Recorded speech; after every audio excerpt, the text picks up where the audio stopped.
السلام علیکم ورحمۃ اللہ۔ ترجمہ تفسیر القرآن الکریم، سبق نمبر 373، سورہ توبہ، آیت 79 تا 80، پارہ نمبر 10۔ اعوذ باللہ من الشیطان الرجیم، الذین یلمزون المطوعین من المؤمنین فی الصدقات والذین لا یجدون الا جہدہم فیسخرون منہم سخر اللہ منہم وَلَهُمْ عَذَابٌ أَلِيمٌ۔ استغفر لهم أو لا تستغفر لهم إن تستغفر لهم 70 مرة فلن يغفر الله لهم ذلك بأنهم كفروا بالله ورسوله والله لا يهدي القوم الفاسقين۔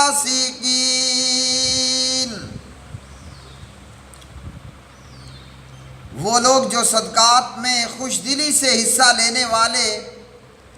مومنوں پر تان کرتے ہیں اور ان پر بھی جو اپنی محنت کے سوا کچھ نہیں پاتے، سو وہ ان سے مذاق کرتے ہیں، اللہ تعالیٰ نے ان سے مذاق کیا ہے اور ان کے لیے دردناک عذاب ہے۔ ان کے لیے بخشش مانگ یا ان کے لیے بخشش نہ مانگ، اگر آپ ان کے لیے 70 بار بخشش کی دعا کریں تو بھی اللہ سبحانہ و تعالیٰ انہیں ہرگز نہ بخشے گا،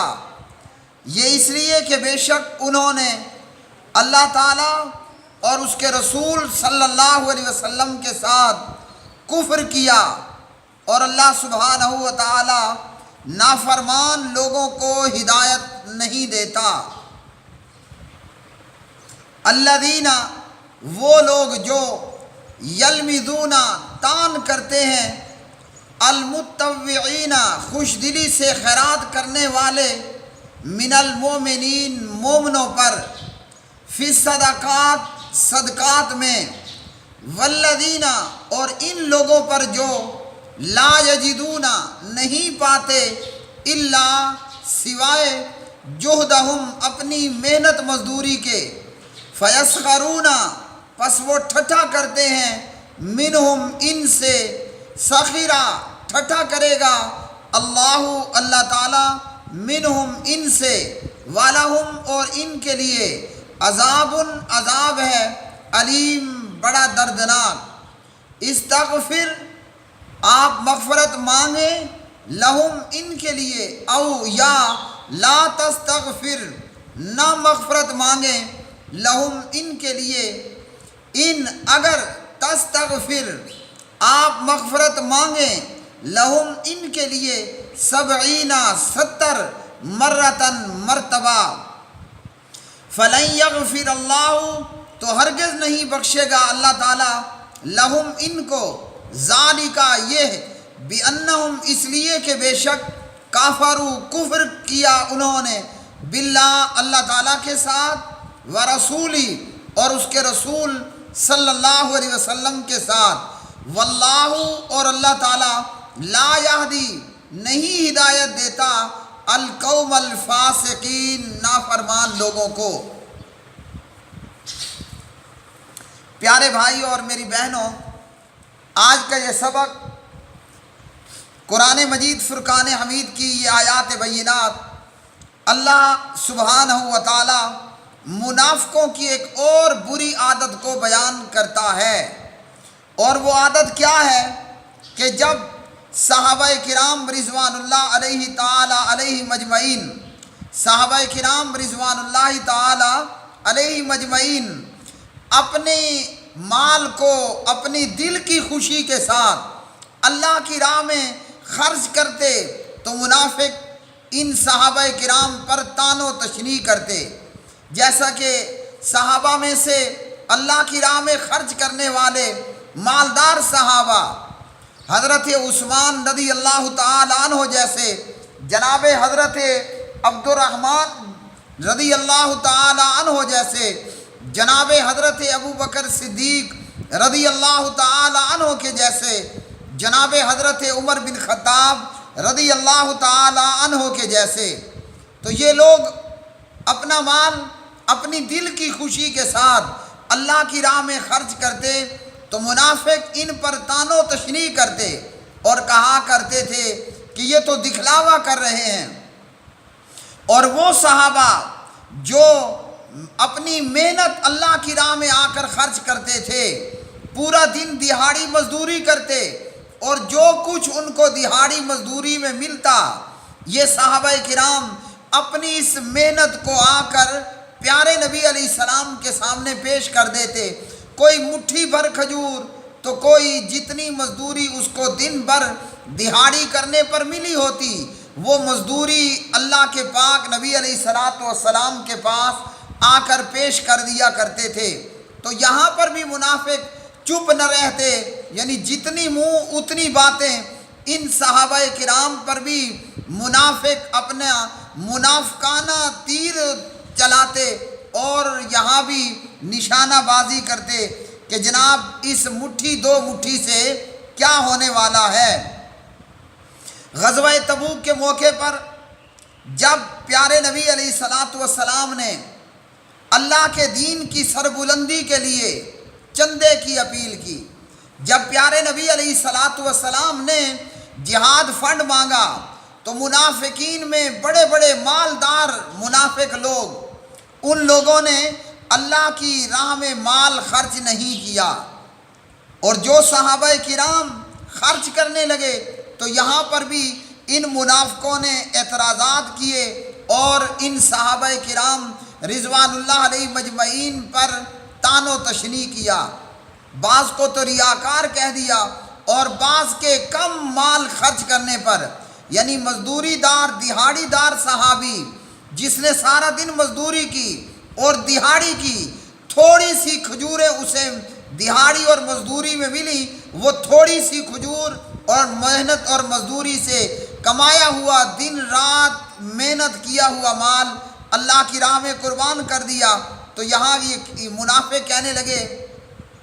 کہ بھلا اس مٹھی دو مٹھی سے کیا جنگیں جیتی جاتی ہیں، کیا مارکے لڑے جاتے ہیں، اور کیا جنگوں میں فتح و کامیابی اور کامرانی حاصل ہوتی ہے؟ صحابہ کرام رضوان اللہ علیہ مجمعین میں سے جناب حضرت عمر رضی اللہ تعالی عنہ اپنا آدھا مال لے کر آئے اور یہ سمجھ کر آئے کہ آج میں جناب ابو بکر صدیق اکبر رضی اللہ تعالی عنہ سے آگے نکل جاؤں گا، لیکن جناب حضرت ابو بکر صدیق رضی اللہ تعالی عنہ تو اپنے گھر کا سارا سامان، سارا جو جمع پونجی تھی وہ ابو بکر رضی اللہ تعالی عنہ لے کر آئے۔ ترمذی حدیث نمبر 3675۔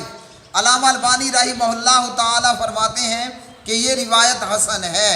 اور اسی طرح جناب حضرت عثمان رضی اللہ تعالی عنہ، ان کے متعلق عبد الرحمن بن سمرہ رضی اللہ تعالی عنہ بیان کرتے ہیں، کہاں پر؟ ترمذی میں 3701 نمبر پر، کہ غزوہ تبوک کی تیاری میں جب پیارے نبی علیہ السلام نے جہاد فنڈ مانگا، جہاد کے لیے، اسلام کی سربلندی کے لیے جب پیارے نبی علیہ السلام نے چندہ مانگا تو حضرت عثمان رضی اللہ تعالی عنہ 1000 دینار لے کر آئے۔ جناب عثمان غزوہ تبوک میں جہاد فنڈ کے اندر 1000 دینار لے کر پیارے نبی علیہ السلام کی خدمت میں آ کر آپ کے سامنے پیش کر دیتے ہیں۔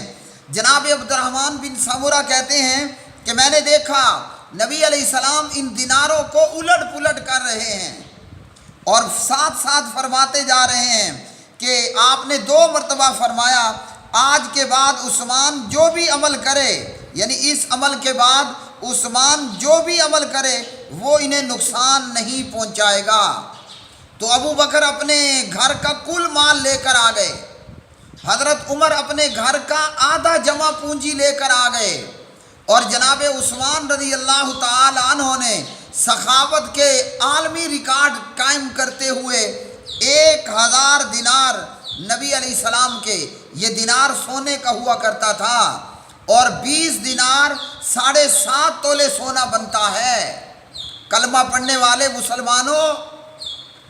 اسلام صرف نمازیں پڑھ لینے سے غلبہ حاصل کرنے والا نہیں ہے،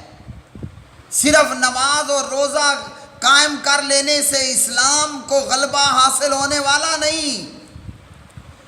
اسلام کو پوری دنیا پر غالب کرنے کے لیے بھائیوں اور بہنوں اور مسلمانوں ضروری ہے کہ ہم اللہ کی راہ میں جہاد کرنے والے ہوں، ہم اللہ کی راہ میں جہاد کرنے والے ہوں۔ اور یہ جہاد کس چیز سے ہوگا؟ یہ جہاد میری جان سے بھی ہونا ہے، یہ جہاد میری جیب سے بھی ہونا ہے، اور یہ جہاد اپنی اولاد اللہ کی راہ میں قربان کر کے بھی ہونا ہے۔ تو جناب ابو بکر کل کی کل پونجی لے کر آ گئے، حضرت عثمان اپنے حضرت عمر اپنا آدھا مال لے کر آ گئے، اور جناب عثمان 1000 دینار لے کر آئے۔ اب یہ 1000 دینار کتنا بنتا ہے؟ آج سونے کا ریٹ تقریباً 70,000 سے کچھ اوپر نیچے ہوگا، 70,000 فی تولہ، اور 20 دینار کے بنتے ہیں 7.5 تولے، تو عثمان 1000 دینار لے کر آتا ہے۔ سبحان اللہ۔ اب آپ خود گھر بیٹھے اندازہ لگاتے رہنا 1000 دینار کے کتنے تولے بن جائیں گے، اور ایک تولہ اگر 70-75 ہزار روپے پہ ہو تو سبحان اللہ 1000 دینار یہ کتنا لاکھوں اور کروڑوں کا اماؤنٹ بنتا ہے۔ اور یہ صرف پہلی مرتبہ میں نہیں کر رہے عثمان بن عفان رضی اللہ تعالیٰ عنہ حضور نبی کریم علیہ السلام کے صحابی بھی ہیں، اور سبحان اللہ عثمان کون ہے؟ عثمان وہ ہے جو عشرہ مبشرہ میں ہے، آپ نے نام لے کر بتایا عثمان فی الجنہ۔ عثمان کو جیتے جی نبی علیہ السلام نے جنت کی ڈگری تھما دی۔ عثمان کون ہے؟ نبی علیہ السلام کی یکے بعد دیگرے 2 بیٹیوں کا خاوند۔ سبحان اللہ، اللہ اکبر کبیرہ۔ اور یہ کتنا مال لے کر آ رہا ہے؟ 1000 دینار۔ تو وہ تو آلریڈی جنتی تھے، اور ہماری جنت کوئی کنفرم نہیں ہے،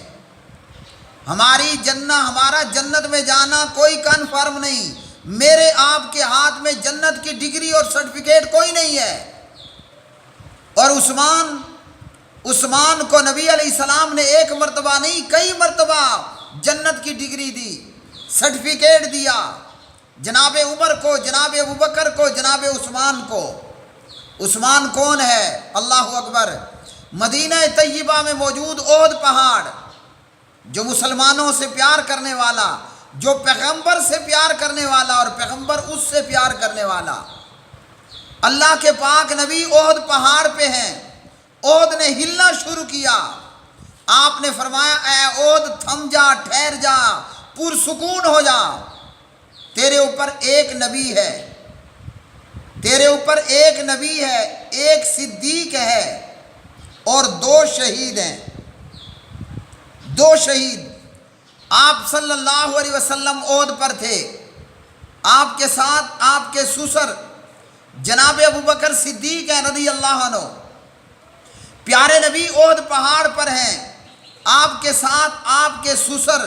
جناب عمر ابن خطاب ہیں رضی اللہ تعالیٰ عنہ، پیارے نبی احد پہاڑ پر ہیں، آپ کے ساتھ آپ کے داماد جناب عثمان ابن عفان ہیں رضی اللہ تعالیٰ عنہ،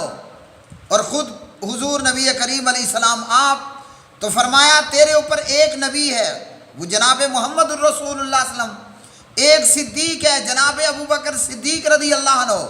اور 2 شہید ہیں، ایک حضرت عمر ابن خطاب جنہیں مدینہ طیبہ میں محرم کے مہینے میں مصلی رسول پر ابو لولو ایرانی مجوسی نے خنجر مارا اور زخمی کیا، اور انہی زخموں کی تاب نہ لاتے ہوئے جناب حضرت عمر رضی اللہ تعالی عنہ محرم کے مہینے میں شہادت کا رتبہ اور مقام پا لیتے ہیں، اور جناب عثمان رضی اللہ تعالی عنہ مدینہ طیبہ میں بلوائی آپ کے گھر کا بلوائی حضرت عثمان رضی اللہ تعالیٰ عنہ کے مکان کا گھیراؤ کر لیتے ہیں، اور جناب عثمان کو ان کے گھر گھس کر قرآن پاک کی تلاوت کرتے ہوئے شہید کر دیا جاتا ہے۔ تو یہ ہیں عثمان۔ ہم سمجھتے ہیں کہ بس جناب نماز پڑھ لی، بیت اللہ کا غلاف پکڑ لیا اور خالی رو رو کر دعائیں کر لی، اللہم علیک الیہود والنصارى۔ اسلام صرف دعاؤں سے غالب نہیں ہونے والا، صرف دعاؤں سے اسلام غالب ہوگا محمد الرسول اللہ صلی اللہ علیہ وسلم کی تلوار کو اٹھا لینے سے۔ اسلام غالب ہوگا ابو بکر و عمر عثمان رضوان اللہ علیہ مجمعین کی طرح اللہ کی راہ میں اپنا مال خرچ کر دینے سے۔ اور آج ہماری صورتحال کیا ہے؟ آج ہماری صورتحال یہ ہے، یہ ہے کہ ہم اللہ کی راہ میں مال خرچ کرنا چٹھی سمجھتے ہیں، ہم اللہ کی راہ میں مال خرچ کرنا مصیبت سمجھتے ہیں، اور پھر چاہتے بھی ہیں کہ اسلام دنیا میں غالب ہو جائے۔ منافقانہ علامات آج بھی موجود ہیں، کسی کو منافق ڈکلیئر نہیں کر سکتے کہ تو منافق ہے، لیکن منافقانہ نشانیاں ضرور موجود، جیسے کل کے سبق 372 میں فرمایا، حدیث اور قرآن میں منافق کی نشانیاں: جھوٹ بولے گا، وعدہ خلافی کرے گا، امانت میں خیانت کرے گا، لفڑے اور جھگڑے کے وقت میں گالم گلوچ کرے گا، اور یہ آج کے سبق میں موجود منافق کی نشانیاں۔ اللہ کی راہ میں مال خرچ کوئی نہیں کرنا، خرچ کرنے والوں پر انگلیاں ضرور اٹھانی ہیں۔ اللہ کی راہ میں مال خرچ نہیں کرنا کس کی نشانی ہے؟ منافق کی۔ اور جو مال خرچ کر رہا ہے اس کے اوپر انگلیاں ضرور اٹھائی جائیں گی، ہاں جی یہ دکھلاوے کے لیے کر رہا ہے، اور اس کی دو مٹھی سے کیا جنگ فتح ہو جائے گی؟ تو یہ تھا منافقوں کا کردار۔